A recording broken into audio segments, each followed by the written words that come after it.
Pagod.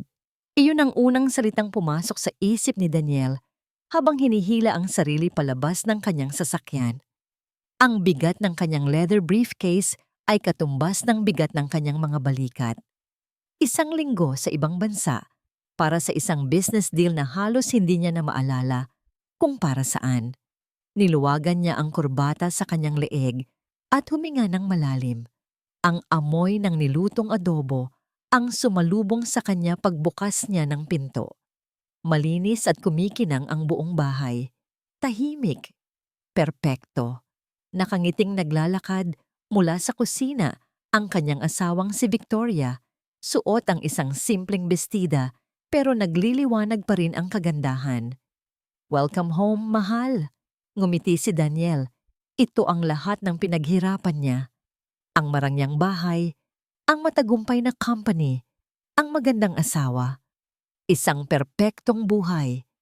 Pero sa lahat ng perpektong bagay na sumalubong sa kanya, isang bagay ang sumira sa lahat. Ang mga mata ng kanyang anak. Nakatayo sa likod ni Victoria si Emma, ang kanyang 6 na taong gulang na anak. Mahigpit ang kapit nito sa palda ng madrasta. At sa mga mata nito, wala ang kislap ng pananabik na makita ang amang kadarating lang. Takot. Iyon ang nakita ni Daniel, isang dalisay at hindi maipaliwanag na takot. Emma, anak, halika kay Papa. Lumuhod siya at inilahad ang mga braso. Isang kurot ng konsensya ang naramdaman niya. Isang linggo siyang nawala. Kulang na naman ang oras niya para dito. Dahan-dahang lumapit si Emma, bawat hakbang ay tila nag-aalangan. Nang sa wakas, ay yumakap ito sa kanya. Naramdaman ni Daniel ang panginginig ng munting katawan. Mahigpit ang yakap ni Emma na para bang ayaw na siyang pakawalan. I missed you, Papa. Bulong nito. I missed you too, baby. Sagot niya, hinahaplos ang buhok ng anak. Oh, anong drama yan? Natatawang sabi ni Victoria. Lumapit ito at niyakap silang dalawa. We missed you so much, mahal. Sa sandaling iyon, naramdaman ni Daniel na biglang nanigas ang munting katawan ni Emma sa pagitan nilang dalawa. Isang segundo lang iyon, halos hindi mapapansin, pero para sa isang amang pagod at nakokonsensya, iyon ay isang malakas na hudyat. Bago pa man siya makapagtanong, humiwalay na si Victoria. Halika na, kumain na tayo. Ipinagluto kita ng paborito mo. Pinilit ni Daniel na alisin sa isip ang lahat. Pagod lang siguro siya. Guni-guni niya lang ang lahat. Sa hapagkainan, si Victoria ang nagsalita ng nagsalita. Mga kwento tungkol sa mga kaibigan niya, sa bagong halaman na binili niya. Si Daniel ay tumatango lang, ninanamnam ang pagkain habang ang isip ay lumilipad pabalik sa mga email na kailangan niyang sagutin. Si Emma naman, sabi ni Victoria sa gitna ng pagkukwento. Medyo matigas lang ang ulo ngayon. Stage siguro. But she's a good girl, right, baby? Tumingin si Victoria kay Emma na nakayuko lang at naglalaro sa pagkain. Hindi sumagot ang bata. Emma. Mahinang saway ni Victoria, pero may diin. Mabilis na tumango si Emma. Opo, Tita Victoria. Tumingin si Daniel sa anak. Tila mas payat ito kaysa dati. O baka naman epekto lang ito ng pag-aalala niya? Nang matapos ang hapunan, si Daniel na ang nagpresintang maghatid kay Emma sa kwarto nito. Habang tinutulungan niya itong magpalit ng pantulog, napansin niya ang isang maliit na pasa sa braso nito, malapit sa siko. Anak, anong nangyari dito? Tanong niya, marahang hinawakan ang braso ng bata. Nagulat si Emma at mabilis na binawi ang kamay. Wala po, Papa. Nadapa siya kanina habang naglalaro sa garden. Mahal. Isang boses ang sumagot mula sa pintuan. Si Victoria, nakasandal sa hamba ng pinto, nakangiti. You know how clumsy she can be sometimes. Huwag mo nang alalahanin yan. Tumango na lang si Daniel. Oo nga naman. Mga bata, laging may gasgas at pasa. Hinalikan niya sa noo si Emma. Good night, baby. I love you. I love you too, Papa, sagot ng bata. Pero ang mga mata nito ay nakatingin kay Victoria na nasa likuran niya. Bumalik si Daniel sa kanyang home office. Kailangan niyang tapusin ang ilang trabaho bago matulog. Binuksan niya ang kanyang laptop pero hindi ang mga numero sa screen ang nakikita niya. Nakikita niya ang takot sa mga mata ni Emma, ang paninigas ng katawan nito, ang pasa sa braso. Napabuntong hininga siya. Masyado lang ba siyang nag-iisip? Pinapagod niya ang sarili sa mga bagay na marahil ay walang ibig sabihin. Si Victoria ay mabait kay Emma. Nakikita niya iyon. Siguro ay naninibago lang ulit ang bata sa kanya. Kinuha niya ang kanyang cellphone para tingnan ang oras. Sakto namang umilaw ang screen at nag-vibrate ito. Isang text message mula sa isang numerong hindi nakasave sa contacts niya. Binuksan niya ito. Sir Daniel, kailangan ninyong malaman ang katotohanan tungkol sa asawa ninyo. Pakiusap. Sagutin ninyo ang tawag ko. Ang umaga ay laging masaya kapag nandyan si Papa. Nakaupo si Emma sa kanyang upuan, pinapanood ang kanyang papa na naglalagay ng hotdog sa kanyang plato. Ang boses ni Tita Victoria ay parang musika. More coffee, mahal? Tanong ni Tita Victoria. At ang nangiti niya ay kasing liwanag ng araw sa bintana. Yes, please, sagot ni Papa at hinawakan nito ang kamay ni Tita Victoria. Masaya sila. Kapag masaya sila, pakiramdam ni Emma ay ligtas siya. Kaya ngumiti na rin siya at kinain ang kanyang hotdog. Pagkatapos kumain, hinalikan siya ni Papa sa noo. Ang halik ni Papa ay laging mainit at mabango. Be a good girl, Emma. Papa has to go to work, sabi nito. Tumango siya. Bye, Beppa, Papa. Nang isara ni Papa ang pinto ng bahay at nawala na ang tunog ng kanyang sasakyan, nawala rin ang ngiti ni Tita Victoria. Biglang tumahimik ang buong bahay. Ang mukha ni Tita Victoria ay hindi na parang araw. Para na itong ulap na madilim. Tapusin mo yang pagkain mo, sabi ni Tita Victoria. Ang boses niya ay hindi na musika. Malamig na ito, parang yelo. Dali-daling inubos ni Emma ang kanyang pagkain. Ayaw niyang magalit si Tita Victoria. Maya-maya, narinig ni Emma ang boses ni Yaya Lydia mula sa kusina. At pagkatapos, ang malakas na boses ni Tita Victoria. Saan mo dinala? Huwag kang magsinungaling sa akin. Sumilip si Emma mula sa pinto ng kusina. Nakita niya si Yaya Lydia na umiiyak habang kaharap si Tita Victoria. Ma'am, wala po akong kinukuha. Hindi po ako magnanakaw, sabi ni Yaya Lydia. Nanginginig ang boses. May hawak na hikaw si Tita Victoria. Nawawala ang kapares nito at ikaw lang ang pumasok sa kwarto ko. Hindi naintindihan ni Emma ang lahat ng salita, pero naintindihan niya ang galit. Nakita niya kung paano tinitigan ni Tita Victoria si Yaya Lydia at naramdaman niya ang takot sa loob ng kanyang dibdib. Si Yaya Lydia ang nag-aalaga sa kanya. Si Yaya Lydia ang niyayakap niya kapag natatakot siya. Umalis ka na ngayon din, sigaw ni Tita Victoria. Ayoko nang makita ang pagmumukha mo dito. Nakita ni Emma na kinuha ni Yaya Lydia ang kanyang mga gamit. Umiiyak pa rin ito. Pumasok ito sa kwarto ni Emma para magpaalam. Lumuhod si Yaya Lydia at niyakap siya ng mahigpit. Amoy baby powder si Yaya Lydia. Emma, iha, bulong nito. Basang-basa ng luha ang pisngi. Maging matapang ka, ha? Tumangulang si Emma, gusto na rin niyang umiyak. May ibibigay ako sa'yo. Itago mo itong mabuti. Huwag mong ipapakita kahit kanino, lalo na sa Tita Victoria mo. Intindihin mo, iha. Importante to. May kinuha si Yaya Lydia mula sa kanyang bulsa, isang maliit na bagay na matigas. Kinuha nito ang paboritong bagay ni Emma, ang music box. Nabigay pa ng kanyang mama. Binuksan ito ni Yaya at maingat na isinilid ang maliit na bagay sa ilalim ng pulang tela kung saan umiikot ang maliit na balerina. Ibigay mo lang to sa papa mo kapag kayong dalawa na lang. Sabihin mo, galing sa akin. Pangako, iha? Tumango ulit si Emma. Mahigpit ang hawak sa music box. Hinalikan siya ni Yaya Lydia sa huling pagkakataon. Huwag kang bibitaw, iha. At pagkatapos, umalis na ito. Naiwan si Emma na mag-isa sa kwarto. Tahimik. Narinig niya ang pagsara ng pinto sa ibaba. Wala na si Yaya Lydia. Biglang bumukas ang pinto ng kanyang kwarto. Nakatayo doon si Tita Victoria. Wala na ang galit sa mukha nito. Kalmado ito. Pero mas nakakatakot ang itsura niyang kalmado.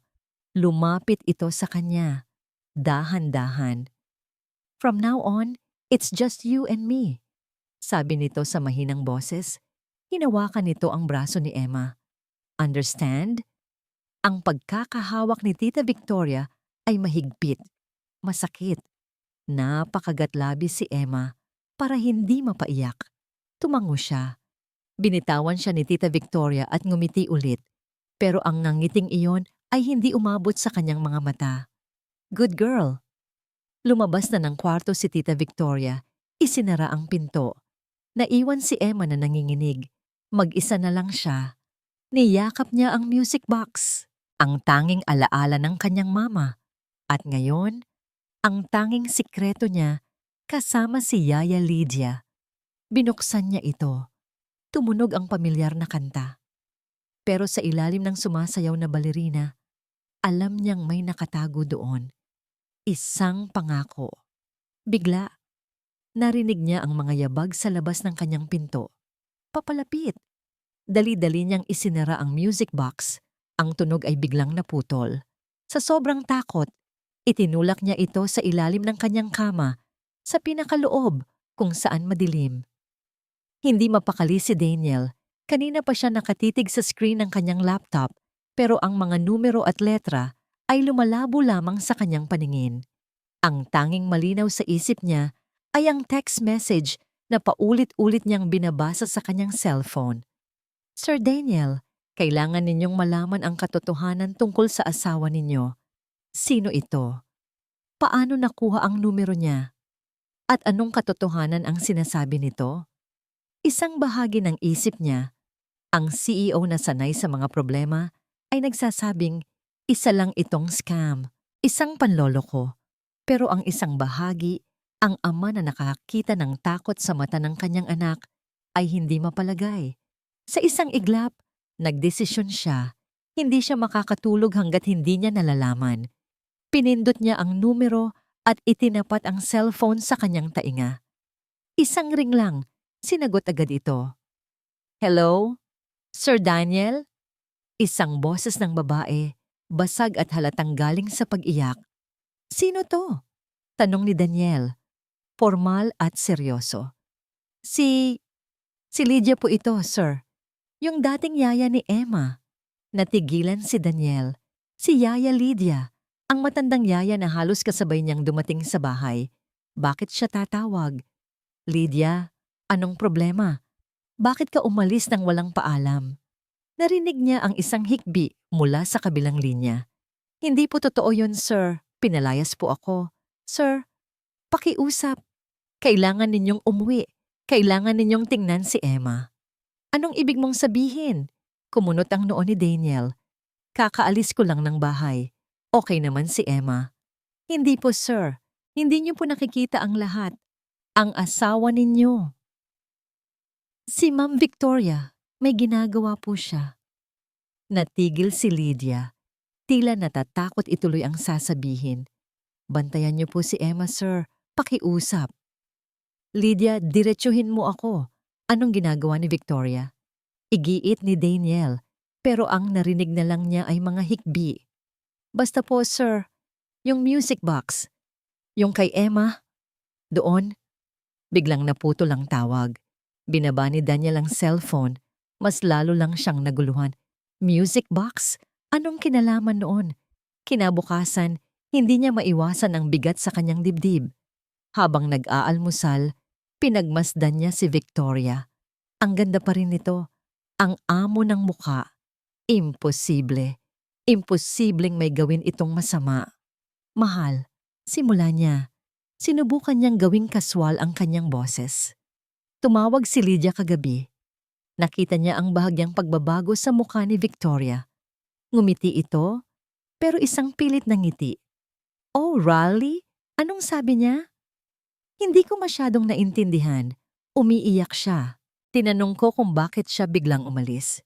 Napabuntong hininga si Victoria at sa isang iglap, ang mukha niya ay napuno ng lungkot at pag-aalala. Isang perpektong pag-arte. Hey mahal, iyon nga ang dahilan kung bakit hindi ko na sinabi sa'yo.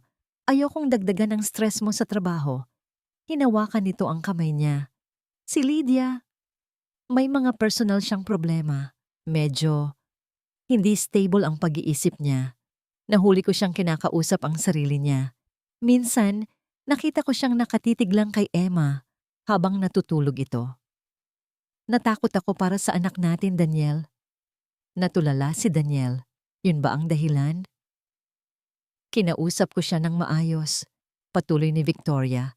May luhang namumuo sa kanyang mga mata.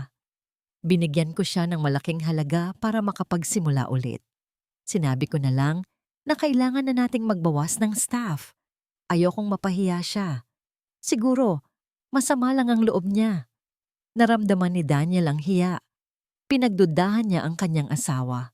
Inisip niyang may masamang nangyayari. Pero ang totoo pala, pinoprotektahan lang ni Victoria ang kanilang pamilya. Para lang mapanatag ng tuluyan ang kanyang isip, nang nasa opisina na siya, binuksan niya ang access sa mga security camera ng bahay nila. Hinanap niya ang araw kung kailan umalis si Lydia. Nandoon nga. Nakita niya sa camera si Victoria na inaabutan ng sobre si Lydia sa may pinto. Nakita niyang tumango si Lydia at umalis ng tahimik. Walang sigawan, walang gulo. Isang maayos na pamamaalam. Napailing na lang si Daniel. Guni-guni niya lang lahat. Isang babaeng may problema na sinisiraan ng asawa niya. Iyon lang iyon. Nang gabing iyon, sinubukan niyang bumawi kay Emma. Umupo siya sa tabi ng kama nito. Anak, namimiss mo ba si Yaya Lydia? Mahinahon niyang tanong. Tumingin sa kanya si Emma. Walang emosyon ang mga mata nito. Dahan-dahan itong tumango. Iyon lang. Isang tango. Pagkatapos ay yumuko na ulit ito at nagpatuloy sa paglalaro ng manika. Ang katahimikan ng bata ay mas nakakabingi kaysa sa anumang sigaw. Hating gabi na, pero hindi pa rin makatulog si Daniel. Bumangon siya at dahan-dahang binuksan ang pinto ng kwarto ni Emma para silipin ito. Mahimbing ang tulog ng kanyang anak, pero napansin niya ang isang bagay. Mahigpit nitong yakap-yakap sa pagtulog ang isang lumang kahon na gawa sa kahoy. Ang music box. Ang music box na bigay ng yumaong ina ni Emma. Biglang bumalik sa isip niya ang sinabi ni Lydia. Yung music box. Yung kay Emma. Isang hindi maipaliwanag na kaba ang gumapang sa kanyang dibdib. Pakiramdam niya ay may isang bagay na mali. Isang bagay na napakalaki, pero hindi niya makita. May mga buto ng pagdududa na naitanim sa isip ni Daniel. At sa mga sumunod na araw, sinubukan niyang kumbinsihin ang sarili na hindi ito dapat diligan. Pero ang mga buto ay may sariling buhay. Tumutubo sila sa dilim. Kahit hindi mo gusto, sinimulan niyang magmasid. Mga maliliit na bagay na dati ay hindi niya pinapansin. Isang umaga, habang nag-aalmusal, aksidenteng natabig ni Emma ang kanyang baso ng gatas. Kumalat ang puting likido sa mamahaling tablecloth. Naku! Sigaw ng bata. Takot ang nasa mga mata. It's okay, baby. It's okay. Aksidente lang yan. Sabi ni Victoria, ang boses ay malambing pa rin tulad ng dati. Kumuha ito ng basahan at nagsimulang magpunas. Pero habang nakayuko si Victoria, nakita ni Daniel ang kamay nitong hindi nagpupunas. Nakakuyom ito sa ilalim ng mesa.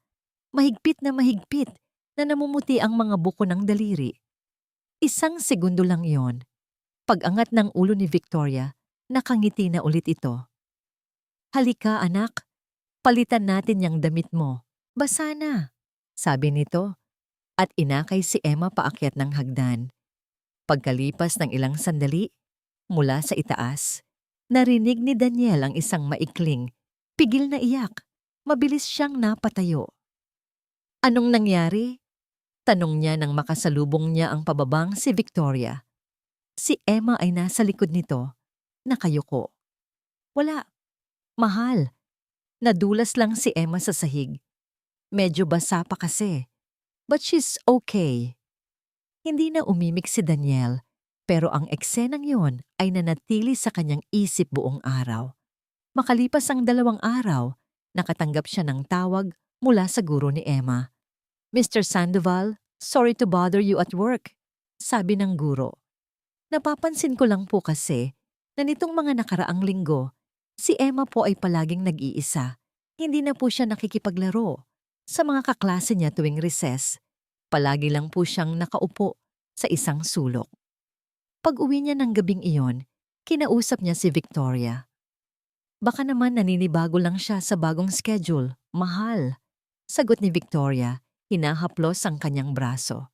Alam mo naman, medyo mahiyain talaga si Emma. Huwag kang mag-alala, I'll talk to her. Ang mga paliwanag ni Victoria ay laging perpekto. Laging may sapat na luhika para maniwala ka. Laging nagpaparamdam sa kanya na siya ang nag-iisip ng sobra, na siya ang gumagawa ng problema. Isang Biyernes, nagpasya si Daniel na kansilahin ang kanyang huling meeting. Uuwi siya ng maaga. Susurpresahin niya si Emma. Maglalaro sila, magbabasa ng libro, gagawin ang mga bagay na laging ipinapangako ng isang ama pero laging ninanakaw ng trabaho. Habang nagmamaneho pa uwi, halos maramdaman na niya ang yakap ng kanyang anak. Pero pagbukas niya ng pinto, hindi katahimikan ang sumalubong sa kanya. Ang sumalubong sa kanya ay malakas na tawanan at musika. Puno ang sala ng mga kaibigan ni Victoria. May mga pagkain at inumin sa mesa. Surprise! Masayang bati ni Victoria. I invited some friends over. Naisip ko, kailangan mong mag-relax, mahal. You've been so stressed lately. Nawala ang lahat ng enerhiya sa katawan ni Daniel. Nakita niya si Emma sa isang sulok, nakaupo sa hagdan, maliit at tila nalulunod sa ingay ng mga taong hindi niya kilala. Nagtama ang kanilang mga mata. Nakita ni Daniel ang pagkabigo sa mukha ng bata. Isang pagkabigo na salamin ng sarili niyang nararamdaman. Nang gabing iyon, pagkatapos umalis ng mga bisita, isinubsob ni Daniel ang sarili sa trabaho sa kanyang opisina. Dito na lang siya nakakahanap ng kontrol. Isang mahinang katok ang narinig niya sa pinto. Papa? Si Emma, nakatayo roon. Suot ang kanyang pajama.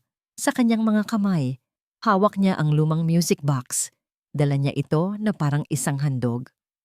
Anak, anong ginagawa mo dito? Gabi na. Dahan-dahan itong lumapit. Para sa'yo, Papa. Iniladad nito ang music box. Sakto namang nagring ang kanyang cellphone. Isang importanteng kliyente mula sa Singapore. Hindi niya pwedeng palampasin. Itinaas niya ang isang daliri bilang senyas kay Emma na maghintay. Sinagot niya ang tawag. Hello, Mr. Tan. Pero habang nagsasalita siya, nakita niya si Emma na nakatayo pa rin sa harap niya. Buhat-buhat ang kahon, naghihintay. Na-distract siya. Hindi niya marinig ng maayos ang kausap niya. Sa isang iglap ng inis at pressure, iwinasiwas niya ang kanyang kamay. Mamaya na anak, pabulong niyang sabi, tinatakpan ng bibig ng cellphone. Busy si Papa. Nakita niya ito. Nakita niya ang unti-unting pagkawala ng liwanag sa mga mata ng kanyang anak. Dahan-dahang bumagsak ang mga balikat nito. Walang salitang lumabas sa bibig nito, pero ang sakit sa mukha nito ay sumigaw ng napakalakas. Tumalikod si Emma at dahan-dahang lumabas ng opisina, isinara ang pinto. Pagkatapos ng tawag, ibinagsak ni Daniel ang sarili sa kanyang upuan. Ang deal na nagkakahalaga ng milyon-milyon ay parang walang kwenta. Ang tanging nakikita niya ay ang nasaktang mukha ng kanyang anak. Tumayo siya para puntahan ito, para humingi ng tawad. Pero pagdating niya sa kwarto ni Emma, mahimbing na itong natutulog. Sa ibabaw ng maliit nitong mesa, may isang papel, isang drawing. Kinuha ito ni Daniel. Tatlong tao ang nakaguhit. Isang malaking lalaki na nakangiti. Siguro ay siya. Sa tabi nito, isang maliit na babae na may ribbon sa buhok. Si Emma. At sa kabilang tabi, may isa pang babae. Pero ang mukha ng pangatlong babae ay hindi makita. Dahil pinuno ito ng itim na krayola. Paulit-ulit. Madiin.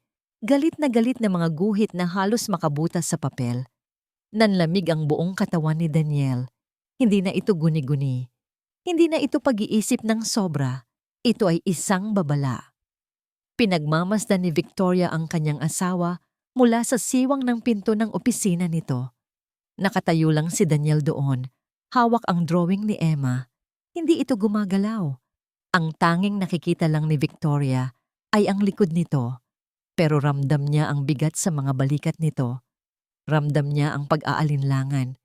Isang malamig na kaba ang gumapang sa puso ni Victoria. Ang lalaking ito na nakuha niya sa pamamagitan ng tiyaga at perpektong pag-arte ay unti-unting dumudulas palayo sa kanyang mga kamay. At ang dahilan ay isang walang kwentang bata. Isinara niya ang pinto nang walang tunog. Naglakad siya papunta sa salamin sa kanilang kwarto at tinitigan ang sariling refleksyon. Ang magandang mukha, ang maamong ngiti. Ito ang kanyang mga sandata. Pero alam niyang sa pagkakataong ito, kailangan niya ng higit pa. Biglang bumalik sa kanyang alaala ang isang imahe mula sa kanyang pagkabata. Nakaluhod siya sa sahig, pinupulot ang nabasag na plato, habang ang kanyang madrasta ay nakatayo sa harap niya. Huwag kang umarte na espesyal ka, sabi nito sa kanya noon. Isa ka lang ampon, palamuti. Walang magmamahal sa'yo ng totoo. Ang mga salitang iyon ang humulma sa kanya. Pinangako niya sa sarili na hinding-hindi na siya magiging palamuti lang. Aagawin niya ang lahat ng ipinagkait sa kanya. Magiging sentro siya ng mundo ng isang tao. At ang taong iyon ay si Daniel. Pero ang batang si Emma, ang batang iyon ay isang buhay na multo. Isang multo ng unang asawa ni Daniel.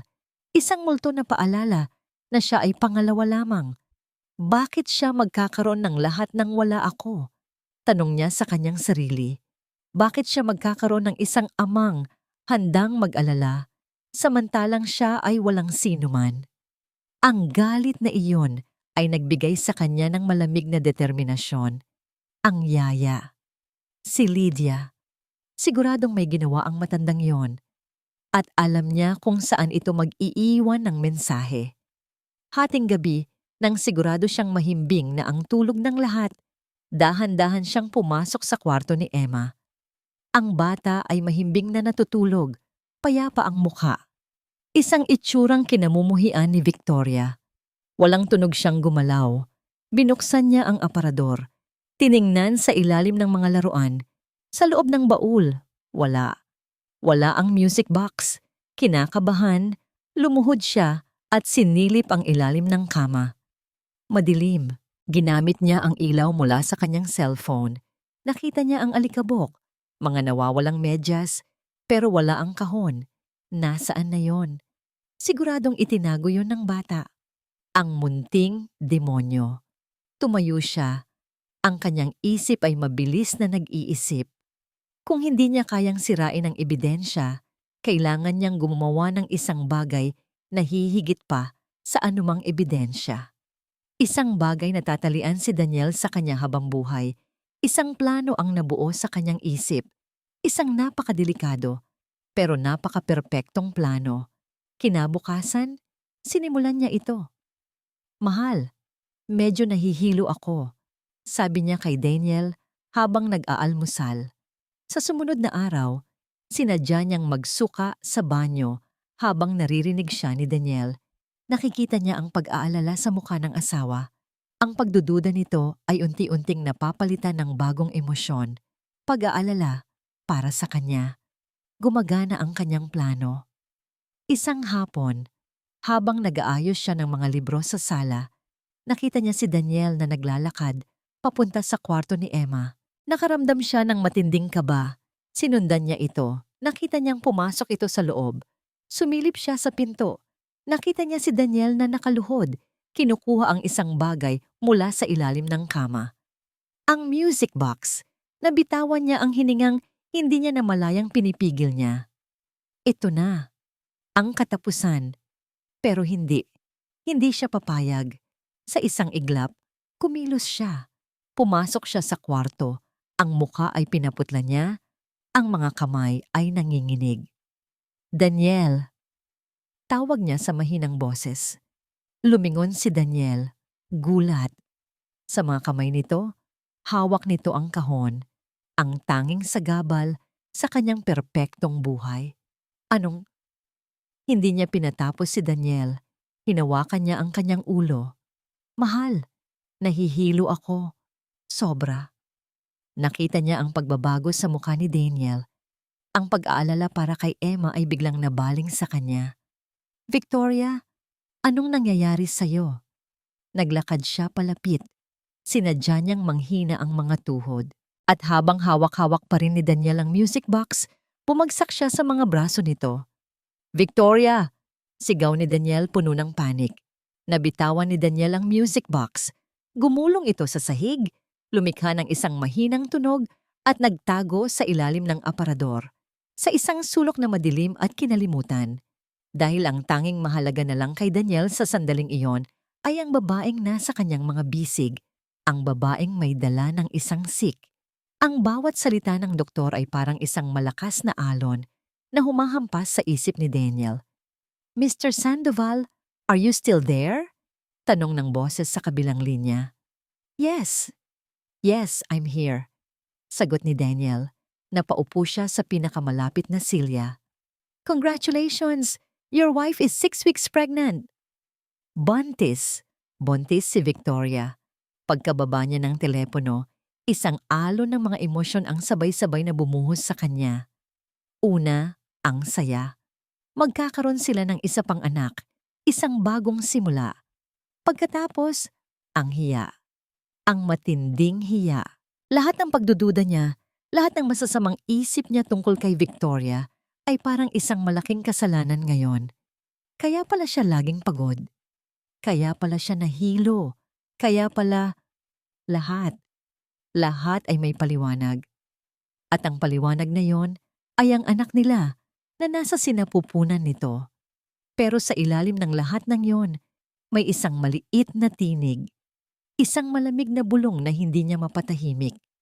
Ang tinig na nagpapaalala sa kanya ng paso sa kamay ni Emma, ng itim na guhit sa drawing, ng takot sa mga mata nito.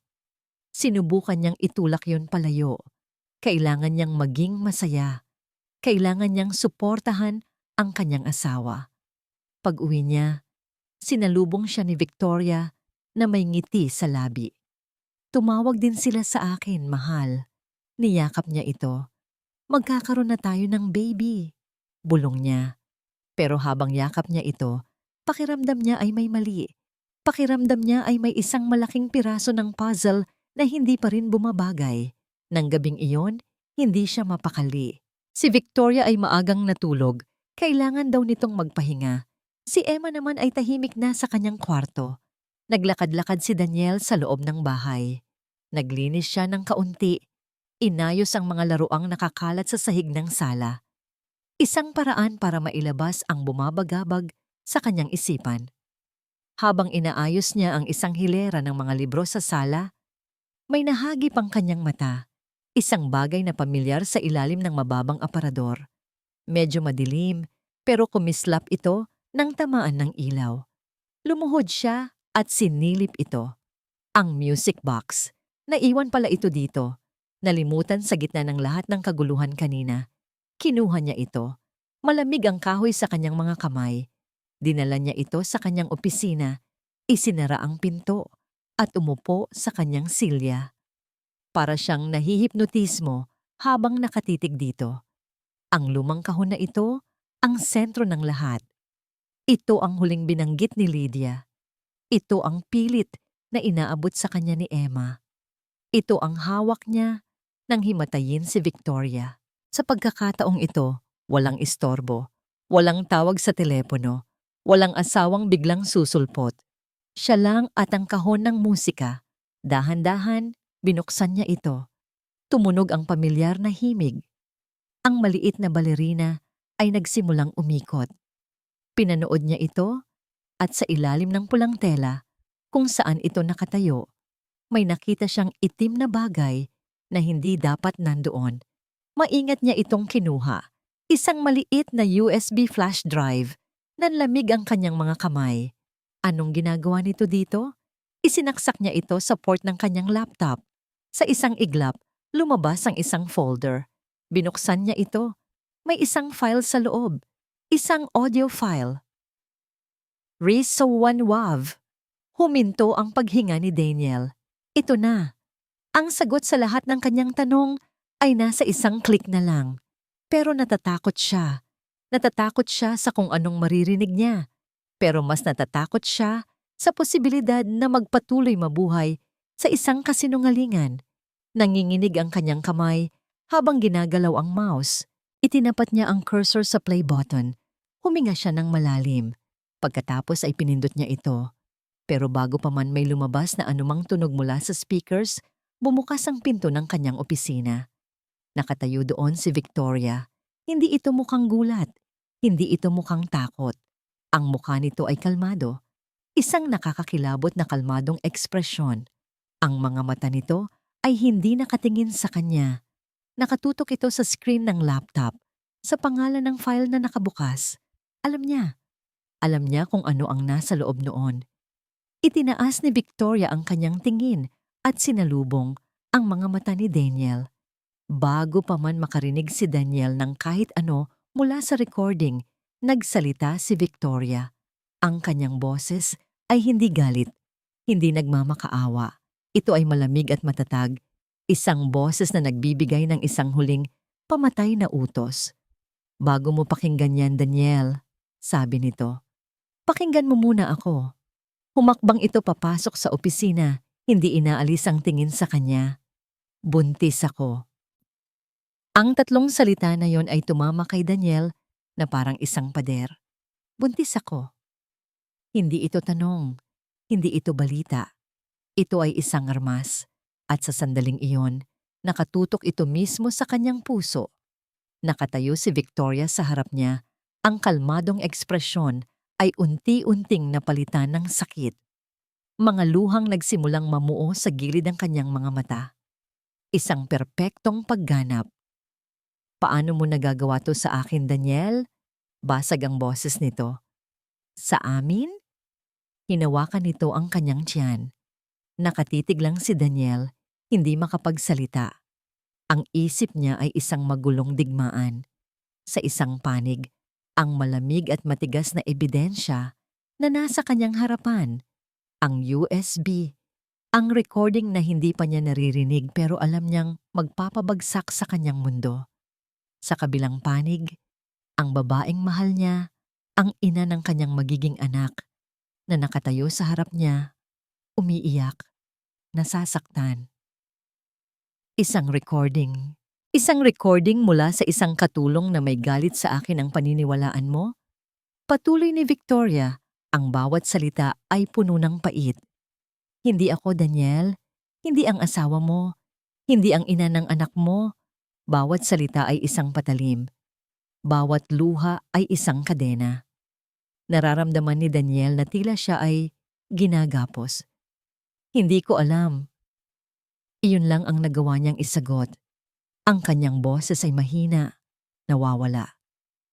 Hindi mo alam. Tumaas ang boses ni Victoria, puno ng hindi makapaniwalang sakit. Tingnan mo ako, Daniel. Dugot laman mo ang dinadala ko. At mas pinipili mong pakinggan ang isang piraso ng plastik kaysa sa akin? Lumapit ito sa mesa.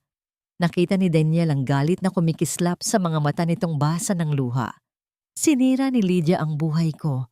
Tinanggal ko siya dahil hindi siya mapagkakatiwalaan at ito ang ganti niya. Gagawa siya ng kasinungalingan para sirain tayo. At ikaw Daniel, kinagat mo ang pain niya. Napatingin si Daniel mula sa umiiyak na mukha ni Victoria patungo sa screen ng laptop. Ang play button ay tila nangaakit, nangangako ng katotohanan. Pero anong katotohanan? Ang katotohanan na sisira sa kanyang bagong pamilya? Ang katotohanan na maglalagay sa kanyang magiging anak sa isang sirang tahanan? Ang bigat ng lahat ng yon ay dumagan sa kanya.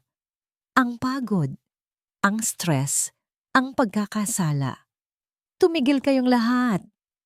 Ang sigaw ay nanggaling sa kanya, malakas at puno ng desperasyon. Nagulat si Victoria. Nagulat din si Daniel sa sarili niyang boses. Tumayo siya. Itinulak palayo ang kanyang silya. Kailangan niya ng hangin. Kailangan niyang makalayo. Naglakad siya palabas ng opisina. Nilagpasan si Victoria. Ang tanging gusto niya sa mga sandaling iyon ay makita si Emma, ang kanyang anak, ang tanging piraso ng katotohanan na alam niyang totoo. Pagdating niya sa pinto ng kwarto ni Emma, binuksan niya ito. Nakatayo si Emma sa gitna ng kwarto. Gising, malamang ay narinig nito ang sigaw niya. Ang mga mata nito ay malaki at puno ng takot. Hindi takot sa kung ano paman. Takot sa kanya, sa ama nito. Anak. Simula niya lumalapit. Pero sa bawat hakbang niya, umaatras si Emma. Napasandal ito sa pader, maliit at nanginginig. Ang puso ni Daniel ay nadurog. Pati ang anak niya, natatatakot na sa kanya. Dahan-dahan, isinara ni Emma ang pinto ng kanyang kwarto. Ang mahinang pag-click ng seradura ay parang isang putok ng baril sa katahimikan ng gabi. Isang pinto ang nagsara sa kanyang harapan. Ang pinto sa kanyang anak. Ang pinto sa katotohanan. Bumalik si Daniel sa kanyang opisina pero hindi siya pumasok. Sumandal lang siya sa pader sa labas, napaupo sa sahig at ipinikit ang kanyang mga mata. Naiwan siyang mag-isa sa dilim. Sa loob ng opisina, ang laptop ay bukas pa rin. Ang audio file ay naghihintay. Sa tabi nito, may iniwan si Victoria bago ito lumabas. Isang maliit na larawan. Ang unang ultrasound ng kanilang magiging anak, harap-harapan. Ang isang ebidensya ng kasalanan at ang isang ebidensya ng pag-asa. Naramdaman ni Daniel ang pagbagsak ng kanyang mundo. Nawala ang kanyang lakas. Nawala ang kanyang direksyon. Hindi niya alam kung kanino maniniwala. Hindi niya alam kung ano ang gagawin. Nawala na ang lahat. Nakatayo si Daniel sa sahig, nakasandal sa malamig na pader sa labas ng kanyang opisina. Ang katahimikan ng bahay ay isang kumot na puno ng lason. Sa isang tabi, ang imahe ng kanyang umiiyak na asawa, dala-dala ang kanyang anak. Sa kabilang tabi, ang imahe ng kanyang anak na isinasara ang pinto. Takot sa sarili nitong ama. Pakiramdam niya ay malulunod siya. Dahan-dahan, tumingala siya. Sa pader ng pasilyo, may isang litrato. Ang litrato ng kanyang unang asawa, si Marisa, habang karga-karga ang bagong silang na si Emma. Nakangiti ito, isang ngingiting puno ng purong pagmamahal. Pinangako niya dito bago ito mamatay. Aalagaan ko si Emma, sabi niya noon. Hindi ko siya pababayaan. Isang kasinungalingan. Pinabayaan niya ito. Ipinagkatiwala niya ito sa iba. Naging bulag siya. Isang apoy ang nagsimulang umalab sa loob ng kanyang nanlalamig na puso. Isang galit na hindi niya naramdaman noon pa man. Galit hindi lang sa kung sino pa man, kundi sa sarili niya. Tumayo siya. Ang kanyang mga binti ay nanginginig pa rin, pero may bago ng bigat sa kanyang mga paa. Isang bigat ng determinasyon. Pumasok siya sa kanyang opisina. Hindi niya pinansin ang larawan ng ultrasound sa mesa. Dumiretso siya sa pinto at nilock ito. Isang malakas na pag-click ang umalingaw-ngaw sa katahimikan. Ngayon, wala nang makakapigil sa kanya. Umupo siya sa harap ng laptop. Tinitigan niya ang litrato ni Marisa sa kanyang desk. Humugot siya ng lakas mula rito. At pagkatapos, ibinalik niya ang kanyang tingin sa screen. Sa play button, pinindot niya ito. Sa unang segundo, wala siyang narinig kundi katahimikan. Isang mahabang, nakakabinging katahimikan. At pagkatapos, isang mahinang pag-click. Ang boses ni Victoria, malambing, masaya, parang musika. Opo, mahal. Kakakain lang namin ni Emma. Kumusta ang meeting mo? Oo naman. She's being a good girl. I love you too. Bye. Isang pamilyar na eksena. Siguradong kausap siya nito sa telepono. Isang pag-click ulit. Ang tunog ng pagbaba ng telepono. Isang malalim na buntong hininga. At pagkatapos, ang boses ni Victoria ay muling nagsalita. Pero hindi na ito musika. Ito ay ang tunog ng isang basag na bote. Malamig, matalas, nakakasugat. Hi, salamat. Nakakairita, sabi ng boses. Lagi na lang tumatawag. Hindi ba siya marunong magtrabaho? Narinig ni Daniel ang isang mahinang tunog, isang pag-urong, isang maliit na hikbi. Ang boses ni Emma. Bakit ganyan ang itsura mo? Sabi ng boses ni Victoria. Ang lamig ay naging yelo. Halika dito. Sabi ko halika dito. Isang pigil na iyak. Tita, paulit-ulit ko nang sinabi sa'yo, pag nandyan ang papa mo, o pagkausap ko siya, anong gagawin mo? Tanong ng boses, mabagal at may diin. Walang sagot. Sumagot ka. Nangingiti po. Sagot ng nanginginig na boses ni Emma. At ano pa? Aarte pong masaya. Magaling. Ang hirap ba nun intindihin? Kasi sa tuwing nakikita ko yung pagmumukha mong malungkot, naaalala ko lang kung gaano kakahirap alagaan. Isang malaking pabigat. Hindi, hindi, hindi. Paulit-ulit na sinasabi ng isip ni Daniel. Nagsimula siyang ilingon ng kanyang ulo na para bang kaya niyang itanggi ang naririnig niya. Pero hindi pa tapos ang recording. May isa pa, ang pinakamasakit sa lahat. Alam mo, bulong ng boses ni Victoria, isang bulong na mas malakas pa sa anumang sigaw. Habang tinitingnan kita, lalo ko lang nakikita ang nanay mo. Parehong-pareho kayo, isang malaking pabigat. Isang katahimikan. At pagkatapos, walang kwenta kang bata. Manang-mana ka sa patay mong ina. Sa sandaling iyon, ang mundo ni Daniel ay gumuho. Ang hangin ay nawala sa kanyang mga baga. Ang dugo sa kanyang mga ugat ay nanlamig. Ang bawat kasinungalingan, bawat perpektong paliwanag, bawat matamis na ngiti ni Victoria ay nag-flash sa kanyang isipan. Lahat ay isang maskara. Ang pasa, ang drawing, ang pag-atras ni Emma, ang pagtanggi niya sa music box. Patawad, anak. Patawad. Isang ingay na hindi niya makontrol ang kumawala mula sa kanyang lalamunan. Isang ungol ng isang nasaktang hayop. Sa isang iglap, ang lahat ng nasa ibabaw ng kanyang mesa ay iwinaksi niya sa sahig. Ang laptop ay bumagsak. Ang mga papeles ay nagkalat. Ang babasaging picture frame ni Marisa ay nabasag sa libu-libong piraso. Pero wala siyang pakialam. Ang tanging nararamdaman niya ay isang nag-aapoy na galit. Isang galit na kayang tumunaw ng bakal. Tumayo siya, nanginginig sa galit at pagsisisi. Isang layunin lang ang nasa isip niya. Isa lang, si Emma. Mabilis niyang binuksan ang nakalak na pinto at halos tumakbo papunta sa kwarto ng kanyang anak. Sinubukan niyang buksan ang pinto pero nakalak din ito mula sa loob. Emma! Tawag niya. Kinakalampag ang pinto. Anak! Si Papa ito! Buksan mo ang pinto! Walang sagot. Ang tanging naririnig niya ay ang malakas na kabog ng sarili niyang dibdib. Isinandal niya ang kanyang noo sa malamig na kahoy ng pinto. Ang galit niya ay biglang napalitan ng desperasyon. Bumuhos ang mga luhang kanina pa niya pinipigilan.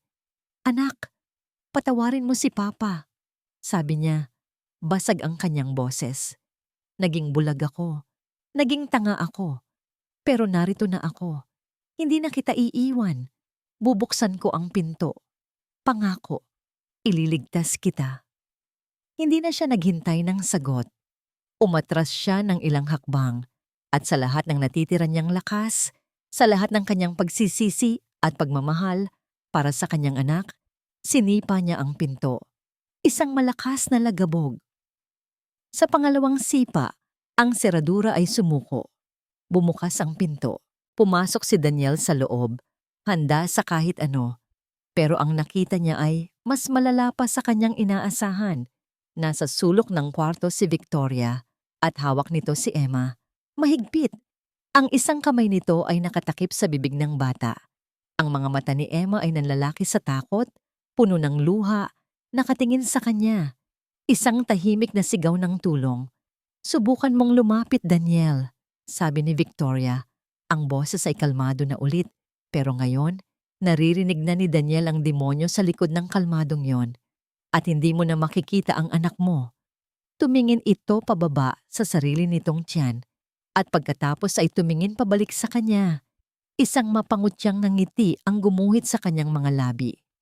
O ang isa pa, sa isang iglap, ang nag-alab na galit sa puso ni Daniel ay biglang nanlamig. Napalitan ito ng isang matalas at malinaw na pag-iisip. Tapos na ang panahon ng pagkalito. Tapos na ang panahon ng sigawan. Ito ay isang laban. At ang buhay ng kanyang anak ang nakataya. Hindi siya sumugod, hindi siya sumigaw. Sa halip, dahan-dahan niyang itinaas ang kanyang mga kamay na para bang sumusuko. "Okay, Victoria, okay. Kalma lang tayo," sabi niya. Ang kanyang boses ay hindi nagpapakita ng takot, kundi ng kontrol. "Huwag mo akong sabihan ng kalma." Sigaw ni Victoria, ang pagkukunwari ay nagsisimula ng maglaho. "Sinira mo ang lahat, ang perpektong buhay natin." "Hindi ako ang sumira nito, Victoria. Ikaw." Habang nagsasalita, dahan-dahan siyang gumalaw. Hindi papunta sa kanila, kundi pagilid. Papunta sa bintana, kung saan mas maliwanag ang ilaw. Sa bawat hakbang, sinusuri niya ang sitwasyon. Ang higpit ng hawak ni Victoria kay Emma. Ang takot sa mga mata ng kanyang anak. "Narinig ko na ang lahat," patuloy ni Daniel. "Ang bawat salita. Alam ko na ang ginawa mo." Isang mapait na tawa ang kumawala kay Victoria. "At ano ngayon? Anong gagawin mo, Daniel? Sasaktan mo ang isang buntis? Ang ina ng anak mo?" "Hindi," sagot ni Daniel. Ang kanyang boses ay matatag. "Hindi kita sasaktan." Dahan-dahan niyang inilabas ang kanyang cellphone mula sa kanyang bulsa. Itinaas niya ito para makita ni Victoria. Naka-on ang video recorder. Ang maliit na pulang ilaw ay kumikislap. "Pero sisiguraduhin kong malalaman ng buong mundo kung sino ka talaga, Victoria. Ang bawat salita na lalabas sa bibig mo ngayon, maririnig nilang lahat." Natigilan si Victoria. Sa isang sandali, nakita ni Daniel ang pag-atake ng panik sa mga mata nito. Ang imahe, ang reputasyon, iyon ang kahinaan niya. "Wala kang pakialam sa batang yan," sabi ni Daniel. Ang kanyang mga salita ay tila mga bato na ibinabato niya. "Wala ka ring pakialam sa batang nasa sinapupunan mo. Ang tanging mahalaga sa iyo ay ang buhay na ito, ang pera, ang pangalan. At lahat ng yan, mawawala sa iyo sa isang iglap." "Sinungaling!" sigaw ni Victoria. Pero ang boses niya ay nanginginig na. "Mahal ako ni Daniel. Mahal niya ako." "Minahal kita." Pagtatama ni Daniel, at sa pagkakataong yun, naramdaman niya ang sakit ng katotohanan sa sarili niyang mga salita.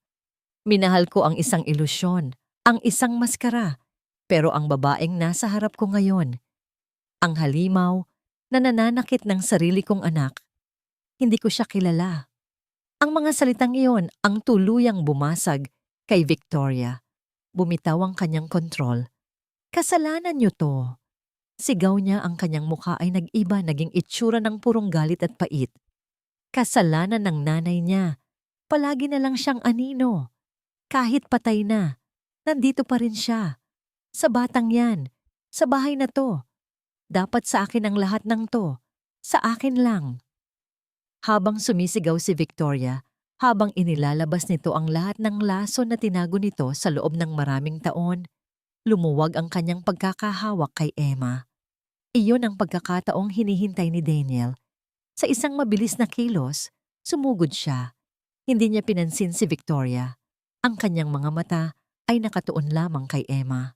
Hinila niya ang bata mula sa mga kamay nang nagwawalang si Victoria at mabilis na niyakap. Itinalikod mula sa eksena. "Takpan mo ang tainga mo, anak. Huwag kang titingin," bulong niya kay Emma. Niyakap ito ng mahigpit.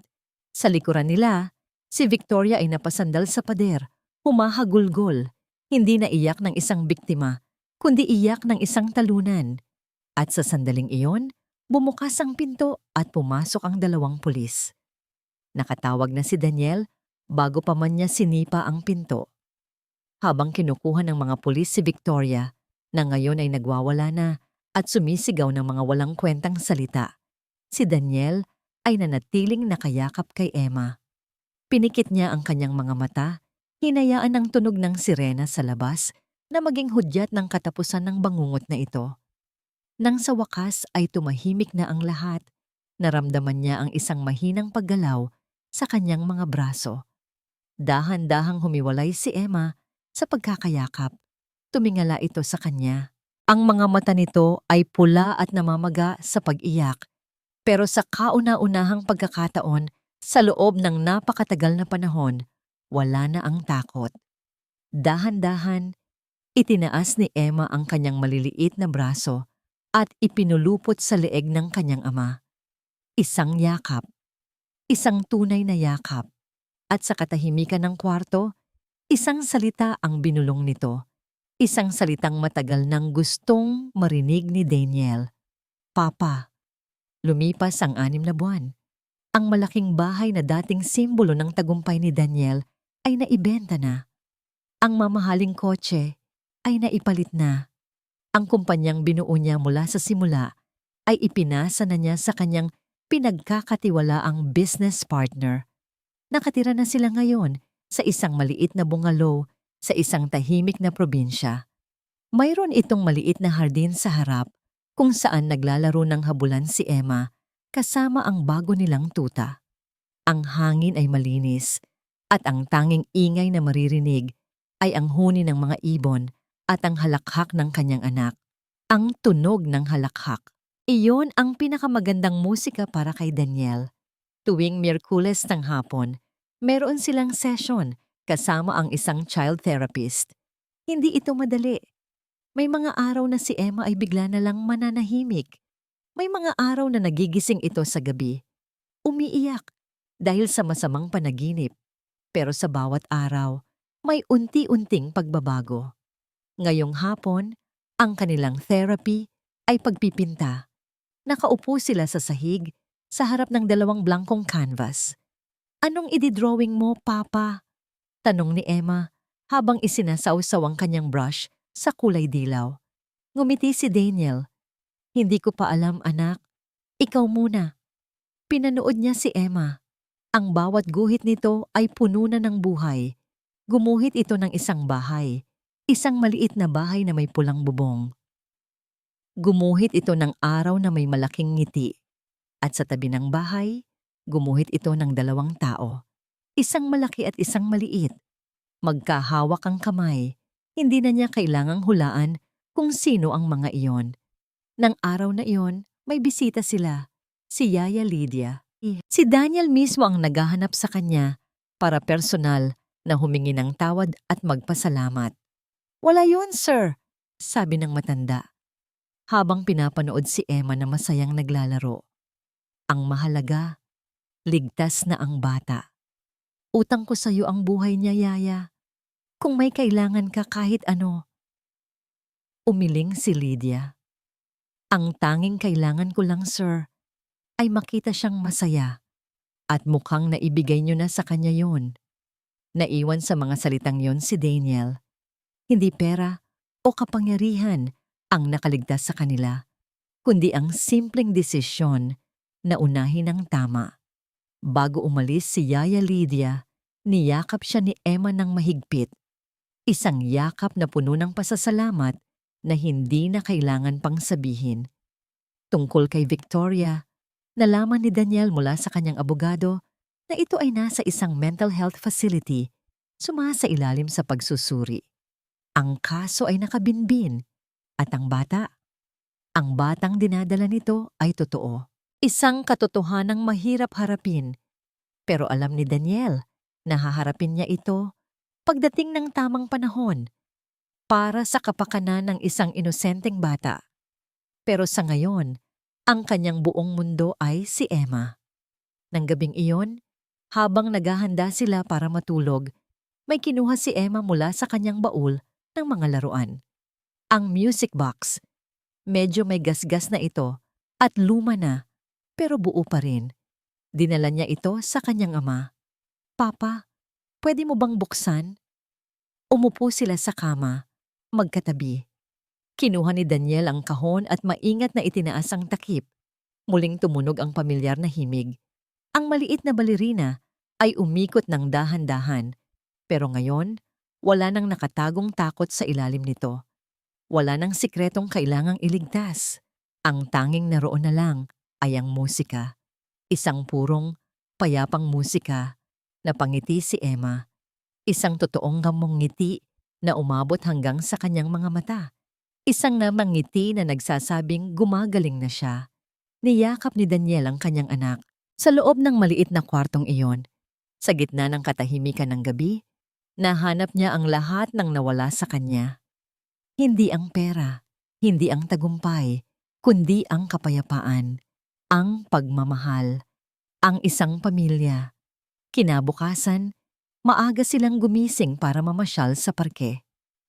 Habang tinutulak ni Daniel si Emma sa duyan, pinanood niya itong tumawa habang lumilipad pa itaas. Ang tawa ng kanyang anak ay umalingaw-ngaw sa hangin, mas matamis kaysa sa anumang awit. At sa sandaling iyon, alam ni Daniel na kahit gaano karaming bagay ang nawala sa kanya, ngayon pa lang siya tunay na naging mayaman. Ngayon pa lang siya tunay na naging isang ama. Ang kanilang paghilom ay hindi pa tapos. Ito ay isang mahabang paglalakbay.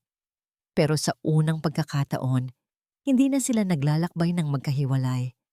Magkasama na sila at iyon lang ang mahalaga.